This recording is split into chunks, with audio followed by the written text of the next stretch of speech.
semua, ini kita sudah nyampe di kebun budidaya bonsai di tempat kami.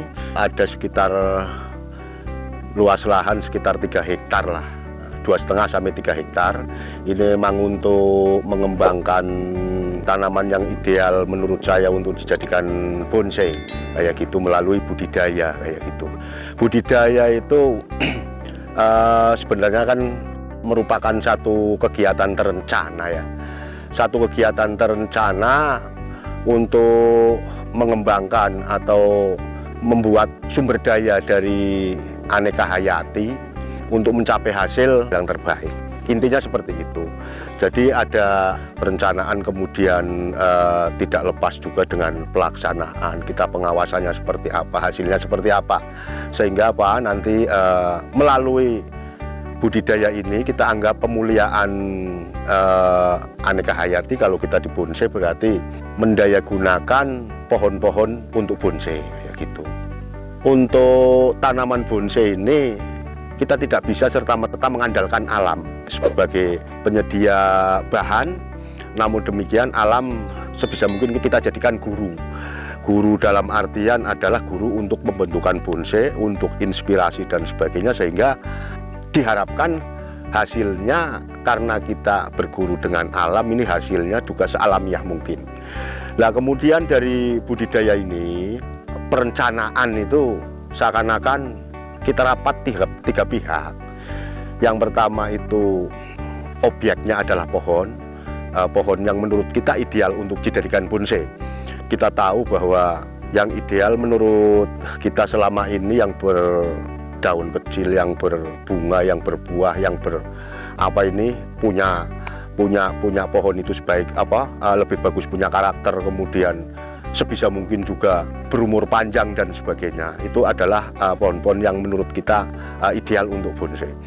Dari hal tersebut, itu pohon-pohon jenis-jenis itu kita harus tahu seluk-beluknya.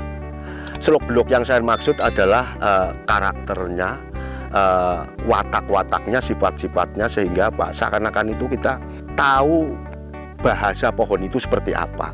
Katakanlah kita membuat pohon serut, itu harus tahu karakternya pohon serut. Kita bikin pohon cemara juga harus tahu kayunya lentur, kemudian kulitnya kecenderungan kuat, kemudian ada yang pohonnya getas atau mudah patah seperti sancang dan sebagainya. Itu diharapkan si pembuat itu tahu persis dengan apa yang dikerjakan. Kemudian pohonnya kita bikin, katakanlah umpamanya bentuk meliuk, mau apa enggak, seakan-akan pohonnya itu menjawab, saya ini terlalu kaku, kalau dibikin seperti ini terlalu rumit, terlalu berbahaya, saya bisa mati dan sebagainya, umpamanya seperti itu. Sehingga seakan-akan itu ada komunikasi, sehingga diharapkan sang seniman yang membuat istilahnya budidaya itu harus tahu seluk-beluk pohon apa yang akan ditanam. Segala sesuatunya harus tahu. Kemudian juga antara si pembuat, kemudian objeknya pohon, kemudian kita juga memperhatikan alam sekitar. Alam sekitar itu banyak sekali faktornya. Ada musim kemarau, ada musim penghujan, rumput, ada hama dan sebagainya. Itu adalah bagian dari di mana kita melakukan budidaya. Tidak terlepas dari hal-hal tersebut. Pohon ini kuat enggak kalau di musim kemarau, dengan kadar air yang seberapa pohon ini bisa efektif hidup. Kemudian kalau musim penghujan, kita juga diharapkan mensikapi hampir semua pohon tidak boleh tergenang air. Kalau tergenang air misalnya bisa tidak kuat, mati dan sebagainya. Kita harus tahu itu, harus bisa mensikapi itu. Itu biasanya saya pakai gundukan seperti ini, gundukan-gundukan seperti ini. Itu supaya apa? Supaya jalan air itu di lingkungan dia tinggal itu tidak terlalu tergenang kalau musim penghujan. Kalau musim kemarau, kita bisa memanfaatkan sumber daya air yang ada di lingkungan kita. Manakala pohon itu masih perlu katakanlah air, itu biasanya umur-umur sekitar di bawah 1 tahun. Kalau lebih dari 1 tahun, manakala penanaman kita tepat waktu, itu biasanya antara bulan 11, bulan 12, November, Desember, sampai sebisa mungkin tidak menyeberang ke Maret, maksimal Februari lah. Itu biasanya pohon nyampe musim kemarau berikutnya biasanya masih kuat. Itu kalau penanamannya awal-awal musim hujan atau pertengahan musim hujan. Tapi kalau sudah di akhir musim hujan, walaupun itu masih banyak hujan, biasanya akan cukup berisiko. Termasuk sampai Maret, April, walaupun masih ada hujan, nanti di sekitar bulan Agustus, September, Oktober, dan ada kemarau panjang, itu nanti pohon akarnya belum jauh, itu bisa mati, bisa kekurangan air. Manakala kita punya air teknis tidak masalah, tapi kalau memang seperti tempat ini di wilayah perbukitan, pegunungan dan sebagainya, untuk pengairan teknis biasanya agak susah, sehingga kita mengandalkan kearifan alam lah, katakanlah kayak gitu, dengan cara memanfaatkan masa tanam yang terbaik, yaitu biasanya awal musim hujan sampai pertengahan musim hujan. Kalau di akhir musim hujan biasanya walaupun kuat, nanti akar belum begitu jauh, manakala ada kemarau panjang bisa kurang kuat seperti itu. Itu untuk masalah pengairan. Untuk supaya perkembangan akar bisa berkembang dengan baik, kita pakai penggemburan tanah. Penggemburan tanah yang paling efektif ternyata menurut saya itu pakai garpu. Garpu atau alat semacamnya ini menurut saya, teman-teman silahkan berimprovisasi lain atau temuan lain. Ini yang biasa saya lakukan seperti itu. Nah, itu akan membuat tanah itu menjadi gembur dan perakaran itu bisa berkembang dengan baik. Sehingga akar dalam mencari makanan untuk mensuplai seluruh yang ada di atas tanah ini ringan, dia nyaman. Nah, kemudian setelah rumahnya bagus, kita garpu, kemudian tempat dia hidup itu di tanah, itu tanahnya sudah enak, itu juga butuh makanan, butuh nutrisi, sama kayak orang. Butuh nutrisi itu berarti pemupukannya atau vitaminnya juga harus baik, kayak gitu. Lah, untuk yang di lahan seperti ini, pengalaman saya banyak menggunakan pupuk kandang. Pupuk kandang, karena pupuk kandang semakin lama itu kita lihat progresnya di tanah itu semakin baik. Sehingga Sehingga menurut saya yang aman sementara paling bagus itu pupuk kandang. Kalau saya itu biasanya sekitar 1 tahun sekali menambah menambah nutrisi dari pohon-pohon itu. Pengadaan pupuk itu bahkan di kebun kita yang 2,5 sampai 3 hektar ini, kadang kemarin aja mau menjelang musim penghujan ini kita pengadaan sampai 6 truk pupuk kandang kambing kayak gitu. Diharapkan itu cukup, karena kita ada pemupukan, itu efeknya itu luar biasa terhadap gulma, rerumputan dan sebagainya itu di sekeliling pohon dan di sekitarnya itu ikut subur semua, sehingga sehingga tetap kita bisa buang secara manual pakai sabit atau kita jabut.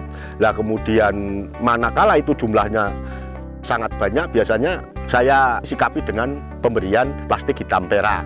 Itu tujuannya untuk apa? Yang di dalam itu, yang hitam itu untuk mengendalikan rumput yang timbul diakibatkan karena kesuburan tanah dan secara alamiah. Kemudian yang kedua difungsikan juga untuk menahan air ya, dari penguapan yang terlalu kencang di bulan kemarau, di musim kemarau. Kemudian yang ketiga, plastik hitam perak ini untuk istilahnya pantulannya itu katanya bagus untuk kesehatan pohon, untuk pengendalian sebagian hama dan sebagainya itu dari warna peraknya yang ada di atas, sehingga ini sangat efektif.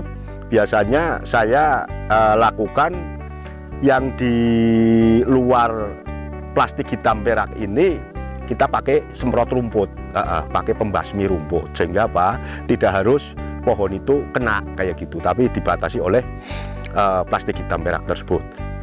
Nah, kemudian tidak lepas juga dari penyakit hama seperti manusia, kadang ada gatel-gatel, ada kemudian digigit serangga dan sebagainya yang menimbulkan pohon itu menjadi kurang sehat.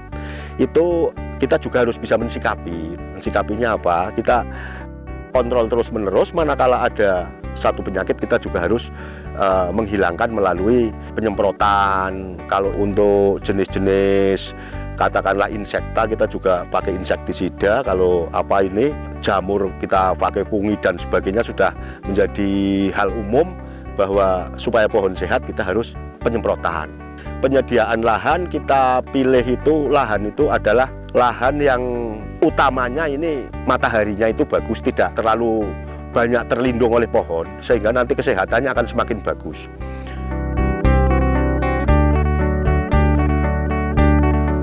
Yang selanjutnya yang tidak kalah penting adalah pengawasan. Kemudian pengendalian hama, kita lihat setiap saat pohon kita seperti apa, ada hamanya atau enggak. Kalau ada juga cepat-cepat dikendalikan biar pohon itu tetap sehat. Lah untuk bentuk-bentuk yang kebanyakan di tempat kita ini memang banyak bentuk tekuan. Itu sudah ada di episode nanti yang akan datang. Ini silahkan teman-teman barangkali minimal untuk inspirasi. Karena apa? Karena saya tetap berpegangan bahwa bentuk bonsai itu bagus semua. Bagus semua, walaupun saya banyak membuat satu pohon tekuan, bukan berarti saya itu maniak tekuan, bukan, tapi hanya salah satu gaya saja. Silahkan teman-teman improvisasi ke gaya-gaya yang lain, informal, natural, apa saja, saya senang semua.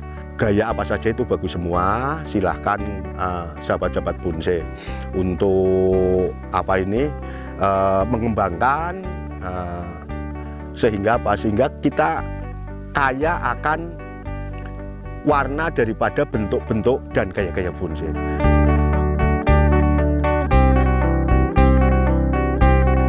Mudah-mudahan yang sedikit ini bisa bermanfaat, kemudian minimal bisa menginspirasi ke teman-teman, dan saya sampaikan terima kasih.